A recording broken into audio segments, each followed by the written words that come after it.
Hello everyone, a very warm welcome to study IAS. I hope you all are doing well.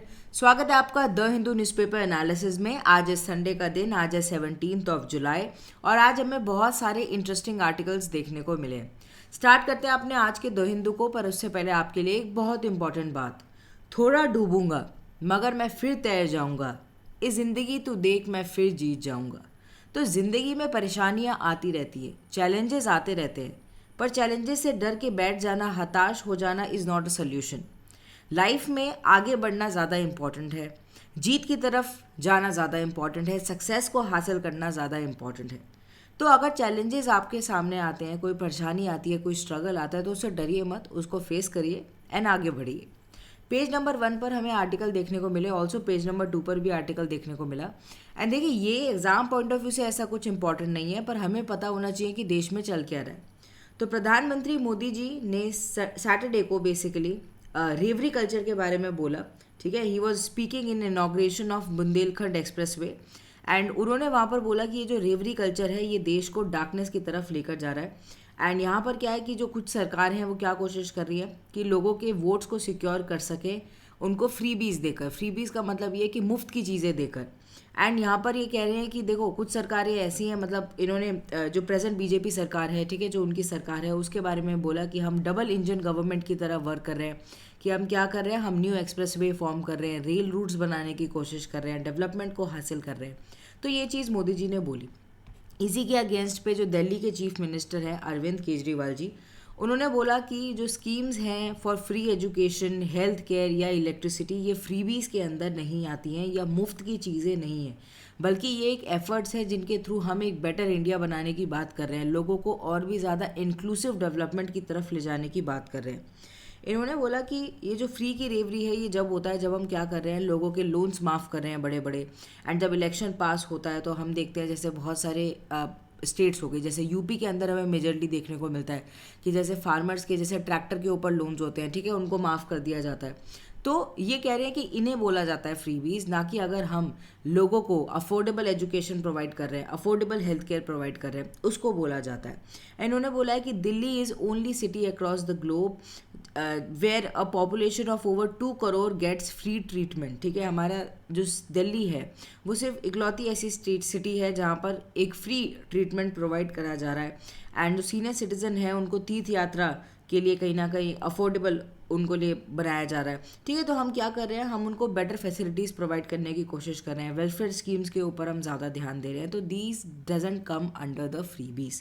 ठीक है, तो ये यहाँ पर चीज़ बोली गई है। तो मतलब देखो, सेंटर एंड दिल्ली के बीच में तो वैसे ही बात विवाद होते रहते हैं, तो यहाँ पर हमें ये देखने को मिला। पेज नंबर 6 पर आर्टिकल था, Covid curves of but census still on slow burner. देखिए, कोविड को बहुत ज़्यादा टाइम हो गया है, रिस्ट्रिक्शन हटे भी बहुत ज़्यादा टाइम हो गया है, बट अभी भी सेंटर के कोई प्लान नहीं है कि वो रीस्टार्ट कर सके सेंसस ऑपरेशंस को या सेंसस को वापस लेकर आ सके। एंड यहाँ पर जो रजिस्ट्रार जनरल ऑफ इंडिया है, ठीक है, उनके बारे में जिक्र हुआ था, तो एग्ज़ाम पॉइंट ऑफ व्यू से हमारे लिए वो ज़रूरी हो जाते हैं, तो उनको हम देख लेंगे। ठीक है, तो यहाँ पर यही चीज़ बोली गई है। एंड मेन ये बात बोली गई है कि सेंसस के लिए जो चीज़ें हैं, ठीक है, उनकी कहीं ना कहीं हमें देखने को मिल रहा है कि अभी पूरी नहीं है। जैसे कि हमें डेटाबेस बनाने की ज़रूरत है, रजिस्टर्ड बर्थ एंड डेथ जो डेटा है वो प्रॉपर होना चाहिए नेशनल लेवल पर, तभी हम कहीं ना कहीं सेंसस को लेकर आ पाएंगे। एंड उसके लिए हमें प्रॉपर मैकेनिज्म चाहिए। अब इसी के चलते होम मिनिस्टर अमित शाह जी ने मई 9 को एक बात बोली थी कि हम क्या कर रहे हैं, एक न्यू सॉफ्टवेयर को लेकर आ रहे हैं जिसका नाम है ई स्वरूप। अब इस स्वरूप में क्या होगा, इसको डेवलप किया जा रहा है। इसके अंदर एक बच्चा जैसे पैदा हुआ, तो पैदा होते ही उसकी जो डिटेल्स है वो इसके अंदर आ जाएंगी। फिर उसके बाद अगर वो 18 साल का हो जाता है, उसके बाद ये चीज़ आ जाएगा कि वो इलेक्टोरल रजिस्टर जो है, ठीक है, वो कहीं ना कहीं वोट देने के लिए एलिजिबल हो जाएगा, तो उसके अंदर उनका नाम दर्ज हो जाएगा। एंड अगर किसी की भी डेथ होती है ड्यू टू एनी रीज़न, ठीक है, उनका नाम जो है उसको हटा दिया जाएगा वोटर लिस्ट से। तो ये सब क्या होगा, डिजिटली होने वाला है ई स्वरूप के द्वारा। तो ये अमित शाह जी ने बोला था, ये हमें मेजरली देखने को मिल रहा है। इसके अंदर यही है कि सेंसस को लेकर आओ, सेंसस से और भी बहुत सारी चीज़ें जुड़ी हुई हैं, एनजीओ जो काम करती हैं या फिर वेरियस जो अदर हमें रिपोर्ट्स आती हुई नज़र आती है, वो सेंसस के बेसिस पर ही आती हैं। एंड सेंसस बहुत ज़्यादा ज़रूरी है। तो देखिए रजिस्ट्रार जनरल ऑफ इंडिया की जब हम बात करें तो the government of India in 1949 established an organization ministry of home affairs के अंदर under registrar general and ex officio census commissioner, जिससे क्या हो सके हम सिस्टमैटिकली कलेक्शन लेकर आ सकें स्टैटिस्टिक्स का, साइज ऑफ पॉपुलेशन हो गया जैसे ग्रोथ हो गई, ठीक है, उन सब चीज़ों को ट्रेस कर सकें।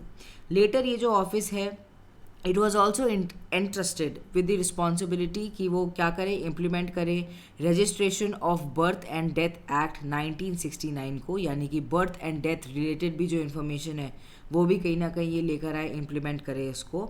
इट अरेंजेस, देखिए अब ये क्या करते हैं, ये अरेंज करते हैं, कंडक्ट करते हैं, एनालाइज करते हैं result of demographic survey of India including census of India and linguistic survey of India, ठीक है। तो दो चीज़ें यहाँ पर हमें देखने को मिलती हैं, एक है सेंसस ऑफ इंडिया, दूसरा है linguistic survey of India. And ये जो पोजीशन है रजिस्ट्रार की, ये यूजुअली जो सिविल सर्वेंट होते हैं वो हमें देखने को मिलता है कि उसको होल्ड करते हैं, ठीक है, holding the rank of joint secretary. तो ये है about registrar general of India. Page number 8 पर हमें आर्टिकल देखने को मिला Bhutan China talks won't focus on Doklam.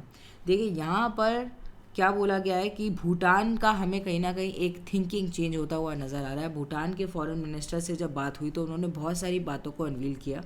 सबसे पहले तो उन्होंने बोला कि हम 2 साल बाद बहुत हमने स्ट्रिक्ट कोविड-19 का लॉकडाउन लगाया था, बहुत स्ट्रिक्ट मेजर लिए थे, अब फाइनली हम भूटान को ओपन कर रहे हैं फॉर टूरिज़्म एंड सितंबर 23 से हमें देखने को मिलेगा कि वो खुल जाएगा। बट यहाँ पर अब चेंजेस होंगे क्या कि एक्सपेंसिव होने वाली है बहुत ज़्यादा पॉलिसी एंड टूरिस्ट को बहुत ज़्यादा एक्सपेंसिव लगेगा अब भूटान में जाना। देखो क्योंकि भूटान ऐसी कंट्री है जो कि टूरिज़्म से ज़्यादातर अपना रेवेन्यू इकट्ठा करती है, तो इसलिए ये इसके ऊपर ध्यान दे रहे हैं। एंड इसमें इन्होंने बहुत सारी बातें बोली हैं। इन्होंने बोला है कि हम क्या करने वाले हैं, मास टूरिज़्म पे ना ध्यान देकर हम क्वालिटी टूरिज़्म पे ध्यान देंगे, हाई वैल्यू लो वॉल्यूम के ऊपर ध्यान देंगे। पहले क्या था, हम वॉल्यूम ज़्यादा ले रहे थे, जैसे इंडिया से बहुत सारे लोग आ जाते थे, नेबरिंग कंट्री से बहुत सारे लोग आ जाते थे। अब क्या है कि उनको पैसा देना होगा अकॉर्डिंगली, ठीक है। तो यहाँ पर इसी चीज़ की बात करी गई है। ऑल्सो इन्होंने बोला है कि टूरिज़्म लेवी एक्ट ये 2020 में जो लेकर आए थे उसके अंदर इन्होंने मेंशन किया है कि अब क्या होगा 1200 पर डे टूरिस्ट को देना पड़ेगा फ्रॉम इंडिया जो कि भूटान के अंदर आ रहे हैं। अब जब चाइना से रिलेटेड बात हुई तो इन्होंने बोला कि अगर कोई बायलेटरल बात है तो हम लोग एक दूसरे के साथ सुलझा लेंगे, पर अगर हमारा कहीं ट्राइलेटरल जंक्शन मिल रहा है जैसे कि डोकलाम वाला इशू हो गया तो हम इंडिया की मदद लेंगे। तो अभी क्या है कि ये क्या कोशिश कर रहे हैं, ये कोशिश कर रहे हैं कि ये चाइना के साथ भी अच्छे रिलेशन फॉर्म करें बायलेटरल लेवल पर। तो ये भूटान से रिलेटेड था, थोड़ी सी इन्फॉर्मेशन थी यहाँ पर कि क्या चल रहा है भूटान के अंदर, तो हमने इसलिए इसको कवर करा। पेज नंबर 9 पर 2 आर्टिकल देखने को मिले। Xi meets PLA border troops in Xinjiang. Chinese president Xi Jinping Friday को इन्होंने एक रेयर मीटिंग रखी जिसके अंदर जो चाइनीज़ मिलिट्री कमांडर्स हैं, ट्रूप हैं, जो कि लद्दाख वाला रीजन हो गया वहाँ पर जो थे, ठीक है, उनसे इन्होंने कहीं ना कहीं बात करी है।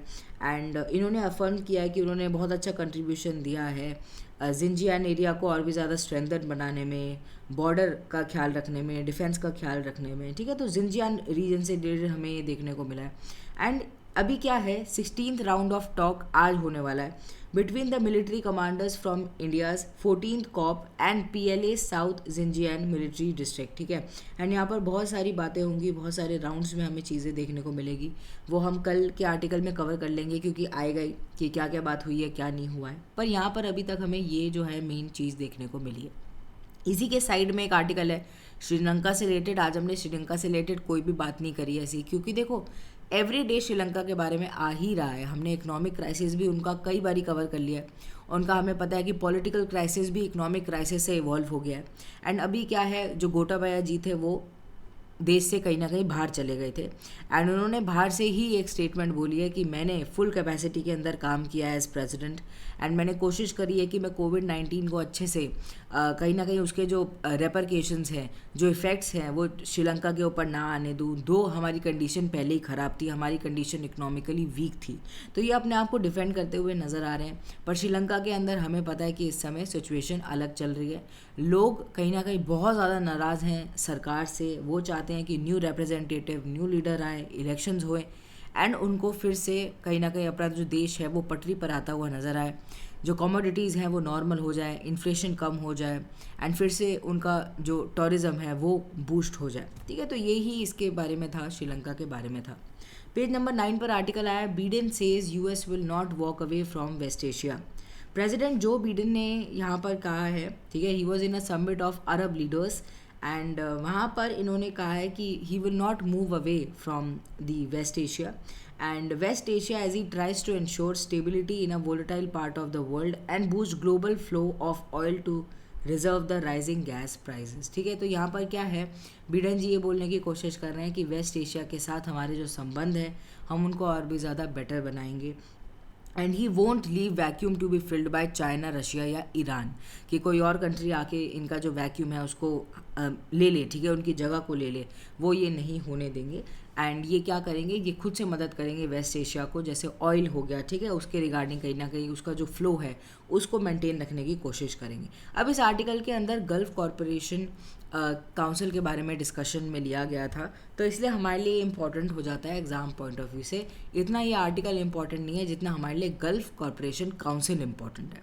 तो ये जो गल्फ कॉरपोरेशन काउंसिल है ये इस्टेब्लिश करी गई थी वाया एन एग्रीमेंट जो कि 1981 के अंदर हुआ था between Bahrain, Kuwait, Oman, Qatar, Saudi Arabia and UAE, कि क्या करेंगे, हम स्पेशल रिलेशन बनाएंगे, जो जियोग्राफिक प्रॉक्सिमिटी है उसका हम ख्याल रखेंगे एंड पॉलिटिकल सिस्टम को अपने कहीं ना कहीं जो हमारा इस्लामिक बिलीफ पर बेस्ड है, ठीक है, उसको हम आगे लेकर जाएंगे, जॉइंट डेस्टिनी में बिलीव रखेंगे, ये सब इसके अंदर था।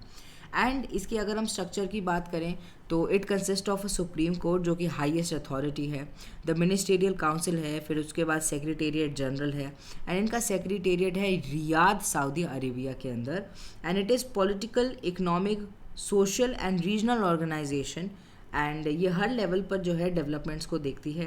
यहाँ पर आप देख सकते हैं इसके अंदर आपको दिख जाएंगे कौन कौन सी कंट्रीज़ इसके अंदर इंक्लूडेड है। चलिए पेज नंबर 10 पर एक हमें बहुत ही ज़्यादा इंटरेस्टिंग हमें क्वेश्चन कॉर्नर देखने को मिला। मार्शियन मेटेओराइड जो है उसके बारे में ये बात कर रहा है। अब यहाँ पर एक क्वेश्चन ये आया है कि how does studying a Martian meteoroid help understand Earth's origin, कि ऐसे कैसे कि हम किसी मेटेओराइड को पढ़ रहे हैं, उसको समझने की कोशिश कर रहे हैं और हमें अर्थ के बारे में पता चल जाएगा।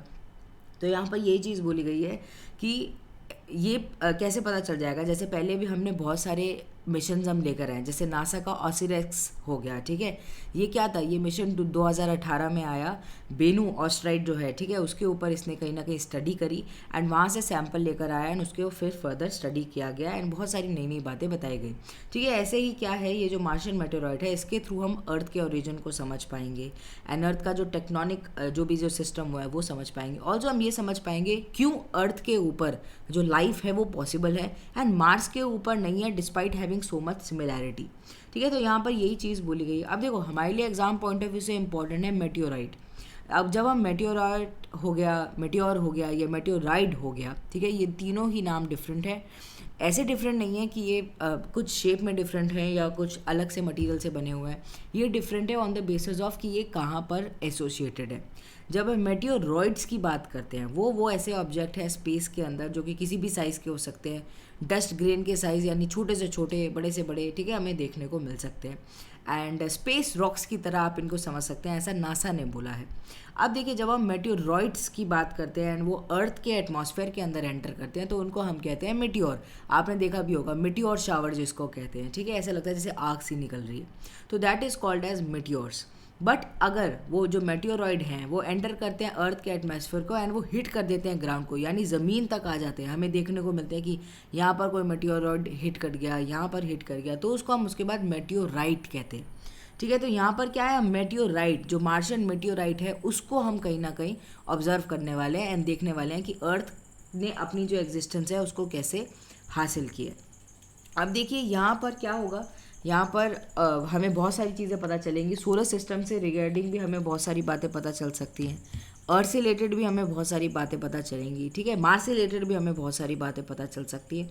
तो इसीलिए बहुत होपफुल होकर मार्शियन मेटेओराइड के ऊपर ये जो स्टडी है ये करी जा रही है। अब देखिए पेज नंबर 11 सबसे इम्पॉर्टेंट आज पेज था पूरे द हिंदू का। FAQ में हमें जितने भी आर्टिकल्स थे सारे ही इम्पॉर्टेंट थे तो उनको हम कवर करेंगे।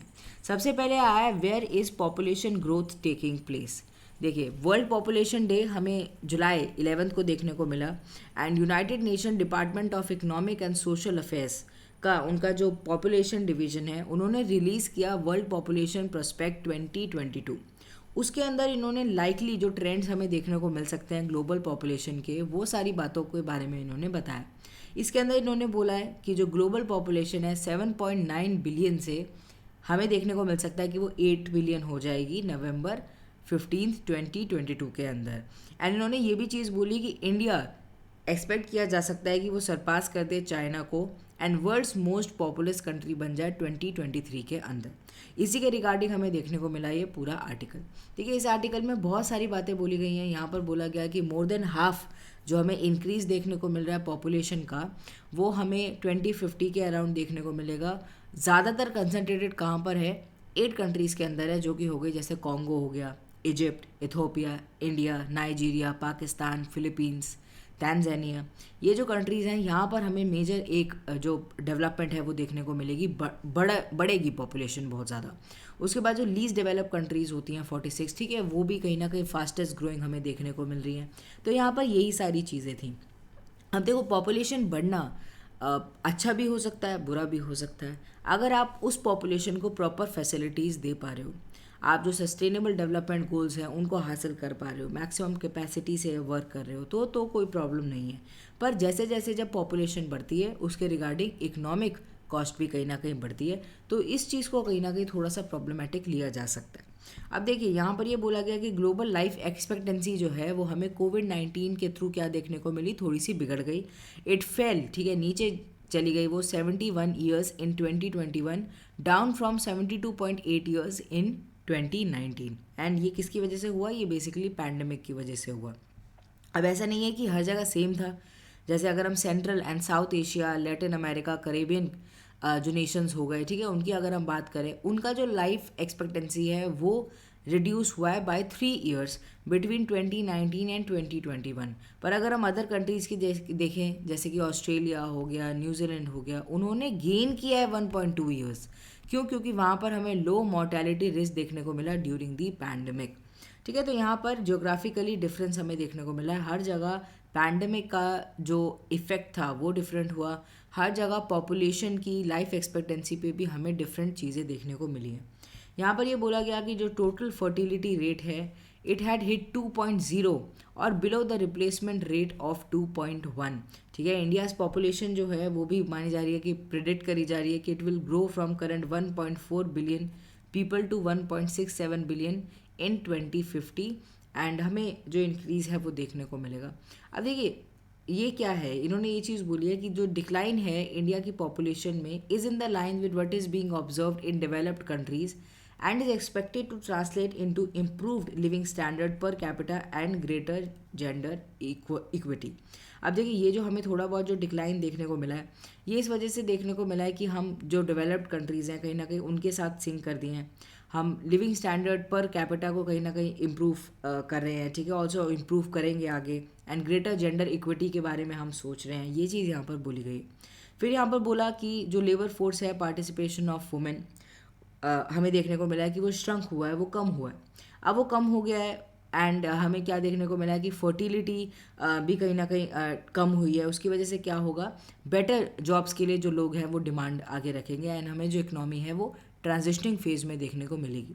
अब इन सब के बीच में जो पॉपुलेशन फाउंडेशन ऑफ इंडिया है, जो कि ऑर्गेनाइजेशन है मेन, जो कि क्या करती है, अवेयरनेस को फैलाती है कॉन्ट्रसेप्शन के लिए कि आप कॉन्ट्रसेप्टिव्स का इस्तेमाल करें, फैमिली प्लानिंग के ऊपर ध्यान दें।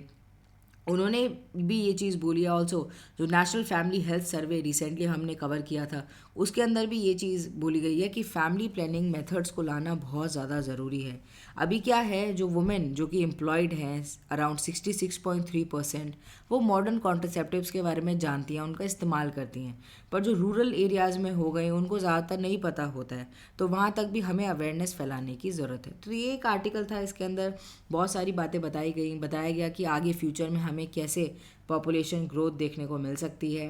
एंड यहाँ पर लास्ट में बताया गया कि इंडिया के अंदर क्या चीज़ की रिक्वायरमेंट है। We need a proper family planning methods and हमें ज़रूरत है कि हम ज़्यादा से ज़्यादा अवेयरनेस फैलाएं लोगों के बीच में। एक और आर्टिकल हमें देखने को मिला, बेल लॉ रिफॉर्म्स। देखो यहाँ पर क्या है, सुप्रीम कोर्ट ने बोला है कि एक सेपरेट बेल एक्ट लेकर आओ। अब इसी के रिगार्डिंग यहाँ पर बात हो रही है कि ये सब क्यों लाने की बात करी जा रही है। सुप्रीम कोर्ट ने ये चीज़ बोली है कि जो जो अरेस्ट होता है किसी भी इंसान का, वो ड्रकोनियन मेजर है। ड्रकोनियन का मतलब ये है कि तानाशाह टाइप का है, ठीक है। पहले हमें कॉलोनियल एराज में देखने को मिलता था कि पता भी नहीं चलता था कि आपका अरेस्ट हो रहा है, ना आपको जेल के अंदर डाल दिया जाता था। पर अभी क्या है, अभी हम एक डेमोक्रेसी में रह रहे हैं, तो इसको स्पेरिंगली यूज़ करना पड़ेगा। स्पेरिंगली का मतलब ये है, जब रिक्वायरमेंट हो, जब लगे कि हाँ इंसान ने गलती करी है, it's a heinous crime, it's an offence, तब आप उनको अरेस्ट कर सकते हैं। तो यहाँ पे इसी के रिगार्डिंग क्या है कि एक प्रॉपर बेल एक्ट लेकर आओ, ठीक है, कि कैसे इंसान को बेल मिल सकती है। सपोज़ करो किसी इंसान ने गलती नहीं करी है तो उन्हें बेल मिल जानी चाहिए, ना कि उनको अरेस्ट में ही रहना चाहिए।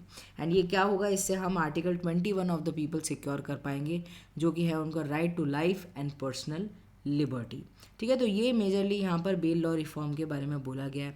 एंड ये इसके अंदर कह रहे हैं कि इस एक्ट के अंदर क्या होगा, हम ये कोशिश करेंगे जो बेल प्लीज़ है उनको डिस्पोज ऑफ कर दें 2 वीक्स के अंदर अंदर, एंड उसके बाद हम जल्दी से जल्दी लोगों को बता सकें कि उनको बेल मिल रही है, नहीं मिल रही है।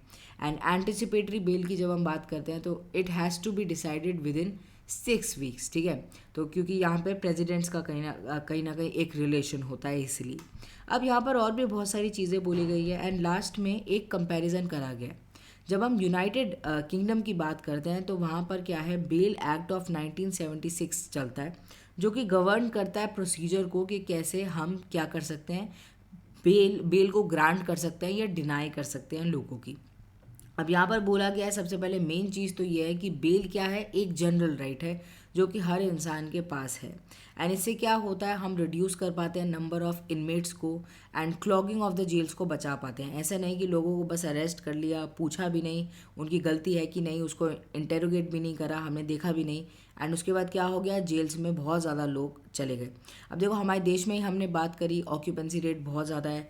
जेल के अंदर जितनी होनी चाहिए, जितनी पॉपुलेशन होनी चाहिए, उससे कई गुना ज़्यादा रहती है, जिसका मतलब ये है कि रिसोर्सेज कम, सुख सुविधाएँ कम, ऑल्सो क्राइसिस में कहीं ना कहीं लोग रहते हैं, ठीक है। तो यहाँ पर क्या है, ये जनरल राइट की वजह से क्या है, इन्वेस्टिगेशन होता है, और उसके बाद जो क्लॉगिंग ऑफ द जेल्स है उसको बचा पाते हैं। It says an accused should be granted bail unless there is a justified reason to refuse it. अगर कोई रीज़न है तो अलग बात है, नहीं तो आप उनको जो बेल है उसको ग्रांट कर दो within time. And bail can be rejected अगर कोर्ट को लगता है कि हाँ इंसान ने गलती करी है, कोई ऑफेंस किया है, या फिर वो आगे जाके इस ऑफेंस को वापस कर सकता है, तो उनको जेल के अंदर रहना चाहिए, उनको अरेस्ट के अंदर रहना चाहिए। तो ये यूनाइटेड किंगडम के अंदर है। ऐसी ही थॉट इंडिया के अंदर लाने की बात करी जा रही है via this separate bail act. देखते हैं आगे क्या क्या आता है। अभी तो देखो ये एक्ट नहीं आया है तो इतना ज़्यादा इंपॉर्टेंट नहीं है। जब एक्ट आ जाएगा उसको हम प्रॉपर वे में समझेंगे कि इसके अंदर क्या क्या चीज़ें ऐड ऑन होने वाली है। अब देखिए पेज नंबर 11 पर एक और बहुत ही ज़्यादा इंपॉर्टेंट हमें देखने को मिला, will RBI move help greater trade in रुपी।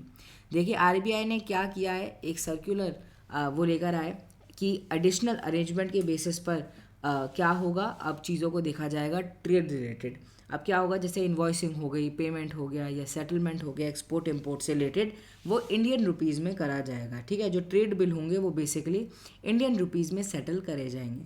अब इसके अंदर, इस पूरे आर्टिकल के अंदर बार बार वॉस्त्रो अकाउंट के बारे में बोला जा रहा था। तो एग्ज़ाम पॉइंट ऑफ व्यू से, इकोनॉमी के पॉइंट ऑफ व्यू से हमारे लिए इंपॉर्टेंट हो जाता है नॉस्त्रो एंड वॉस्त्रो अकाउंट को समझना। अब देखिए आप इसको कैसे समझ सकते हैं, आप इसको ऐसे समझ सकते हैं कि जैसे 2 बैंक हैं, एक है इंडिया के अंदर, एक है यूएस के अंदर।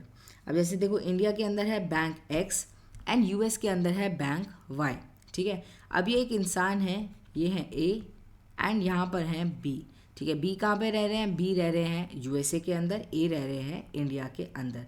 अब ये दोनों क्या करते हैं, ये दोनों एक दूसरे के बीच में ट्रेड करते हैं, ठीक है। यहाँ तक आपको हम बेसिकली एग्जांपल्स के थ्रू समझने की कोशिश कर रहे हैं कि ये होता क्या है, ठीक है। अब देखिए ये दोनों क्या करते हैं, ये एक दूसरे के साथ ट्रेड करते हैं।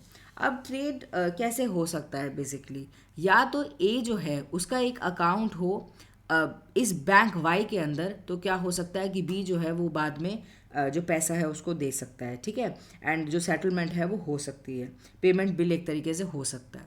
पहला तो ये हो गया। दूसरा चीज़ ये हो गई कि ये जो बैंक एक्स है, ठीक है, ए का जो जहाँ पर अकाउंट है उसकी कोई ब्रांच हो यूएसए के अंदर। ठीक है, दो बेसिस पर हम देख सकते हैं, दो चीज़ों के बेसिस पर हम देख सकते हैं कि कहीं ना कहीं जो ट्रेड है वो सेटल हो रहा है। अब सपोज करो दोनों ही चीज़ें नहीं है, इनका जो अकाउंट है बैंक एक्स का, ठीक है, वो कहीं ना कहीं हमें यहाँ पे यूएस के अंदर कोई ब्रांच नहीं देखने को मिल रही, ऑल्सो बैंक वाई में भी नहीं है। ठीक है, बैंक वाई के थ्रू भी नहीं कर पा रहे हैं, तो यहाँ पर सिचुएशन एक अलग सी हो जाती है। अब देखो इस चीज़ को कैसे सॉल्व किया जा सकता है। इसको सॉल्व किया जा सकता है वाया दी कॉरेस्पॉन्डिंग बैंक। ठीक है, अब ये जो कॉरेस्पॉन्डिंग बैंक है ये आपके लिए इम्पॉर्टेंट है समझना। इसका मतलब क्या है कि जैसे ये है ए जो है, ठीक है, ये क्या कर सकता है, ए एंड बी एक दूसरे के साथ ट्रेड में कहीं ना कहीं मिल सकते हैं। अगर ये जो बैंक वाई है ये एक तरीके का एक रिप्रेजेंटेटिव के रूप में देखने को मिलेगा हमें बैंक एक्स के। ठीक है, तो मतलब बैंक एक्स की जो ट्रांजैक्शन है कुछ कहीं ना कहीं बैंक वाई उनको डील कर रहा है, उनको ले रहा है एक तरीके से रिप्रेजेंटेटिव दिखकर बैंक एक्स का। ठीक है, तो बैंक वाई मदद कर रहा है यहाँ पर, तो क्या होगा कि जो बी है वो यहाँ पर पैसे डिपॉजिट कर पाएगा एंड फाइनली क्या होगी, जो पैसे होंगे वो बेसिकली ए को मिल पाएंगे एंड ऐसे जो ट्रेड है वो प्रॉपर वे में हो पाएगा। ठीक है, अब देखिए यहाँ पर क्या है, ये रिप्रेजेंटेटिव के रूप में कर रहा है, पूरा जो बैंकिंग सिस्टम है उसको कर रहा है, पेमेंट को कर रहा है, हर चीज़ को देख रहा है। तो बैंक वाई जो है वो इसके रिगार्डिंग पैसे भी लेगा, फीस भी लेगा। ठीक है, इनको कहते हैं हम कॉरेस्पॉन्डिंग बैंकिंग या कॉरेस्पॉन्डिंग बैंक्स। ठीक है, ये भी क्या होती है, फाइनेंशियल इंस्टीट्यूशन होती हैं जो कि एक्ट करती हैं agent on the behalf of other financial institution. यहाँ पर जैसे हमने एग्जांपल के थ्रू समझा कि जो बैंक वाई है ये एक एजेंट के रूप में हमें देखने को मिल रहा है बैंक एक्स का, एंड क्या कर पा रहा है, ये बेसिकली मदद कर रहा है ए और बी के बीच में ट्रेड को सेटल करने के लिए। ठीक है, तो ये क्या है, ये हमें देखने को मिलता है इन प्रॉपर की क्या चीज़ चल रही है। अब देखो यहाँ पर क्या है, यहाँ पर अब बात आती है नॉस्त्रो एंड वोस्त्रो अकाउंट की। देखिए नज़रिए की बात है, दोनों लगभग सेम है, पर यह है कि दोनों के लिए थोड़ा सा डिफरेंट है। अब देखिए ये जो बैंक एक्स के जो काम कर रहा है बैंक वाई, ठीक है, यहाँ पर क्या है, are account held in other bank. ठीक है, ये जो बैंक एक्स है इनका जो अकाउंट है बैंक वाई के अंदर, ठीक है, उसको हम कहीं ना कहीं नॉस्त्रो अकाउंट कहेंगे। वेर एज बैंक एक्स के लिए ये अकाउंट क्या होगा, ये उनका ये कहेंगे कि ये तुम्हारा अकाउंट है, that will be called as the vostro. ठीक है, तो यहाँ पर ये डिफरेंस आ जाता है। नॉस्त्रो का मतलब ये है कि are account held in other bank, हमारा जो अकाउंट है वो अदर बैंक के अंदर है, बैंक वाई के अंदर है, उसको जब नॉस्त्रो अकाउंट कहा जाएगा। एंड वोस्त्रो अकाउंट का मतलब ये है कि ये आपका अकाउंट है, ये तुम्हारा अकाउंट है। तो बस नज़रिए की बात है, इसी सेम अकाउंट को हम दो तरीके से देखते हैं कि ये तुम्हारा अकाउंट है और ये हमारा अकाउंट है। ठीक है, तो ये एक हमें देखने को मिलता है मेजर, ये है नॉस्त्रो एंड वोस्त्रो अकाउंट। एंड यहाँ पर क्या हो रहा है, वोस्त्रो अकाउंट के बारे में बात करी जा रही है, इनके थ्रू क्या होगा, पेमेंट करी जाएगी रुपीज़ के अंदर। तो ये इस समय हमें देखने को मिल रहा है क्योंकि आरबीआई ने रिसेंटली ये जो स्टेप्स हैं ये लिए हैं। आपको समझने की ज़रूरत है कि नॉस्त्रो अकाउंट क्या होते हैं, वोस्त्रो अकाउंट क्या होते हैं, ऑल्सो कॉरेस्पॉन्डिंग बैंकिंग क्या होती है। यहाँ पर क्या है, बैंक वाई एक्ट कर रहा है as a corresponding bank of bank X. ठीक है, उनके रिप्रेजेंटेटिव के रूप में काम कर रहा है एंड इसी के थ्रू क्या हो पा रहा है कि जो मेन ट्रेड है वो हो पा रहा है ए एंड बी के बीच में। चलिए एक और आर्टिकल हमें देखने को मिला पेज नंबर 13 पे, trade deficit outflows warrant monitoring. यहाँ पर वही बातें बोली गई हैं कि हमें ट्रेड डेफिसिट बढ़ता हुआ नज़र आ रहा है, पोर्टफोलियो भी हमें देखने को मिला कि जो इन्वेस्टर्स हैं वो आउटफ्लो हो रहा है उनका, वो जा रहे हैं देश से। एंड यहाँ पर क्या है कि जो सरकार है वो वेरियस स्टेप्स ले रही है, वो कोशिश कर रही है कि मॉडरेशन हो जाए कमोडिटी प्राइजेज में, एंड वो सप्लाई चेन्स को भी कहीं ना कहीं ईज करने की कोशिश कर रही है। इससे क्या होगा, इंडिया का जो इन्फ्लेशन ट्रैप है उससे हम कहीं ना कहीं बाहर निकल पाएंगे एंड सिचुएशन बेटर हो पाएगी। तो इस आर्टिकल के अंदर भी ऐसा कुछ भी इम्पोर्टेंट नहीं था, वही सब है जो हम डेली कवर कर रहे हैं कि देश में इन्फ्लेशन है, हमारा जो रुपये है वो डिप्रिशिएट कर रहा है, ट्रेड डेफिसिट हमारा बहुत ज़्यादा बढ़ गया। ट्रेड डेफिसिट का मतलब ये हमारे इम्पोर्ट्स जो हैं वो बहुत ज़्यादा हैं, ऑल्सो बहुत ज़्यादा कॉस्टली हैं, एंड एक्सपोर्ट्स हमारे उतना ज़्यादा है नहीं। उसके बाद पोर्टफोलियो, जो फॉरेन पोर्टफोलियो इन्वेस्टर्स होते हैं वो हमारे देश से कहीं ना कहीं बाहर जा रहे हैं।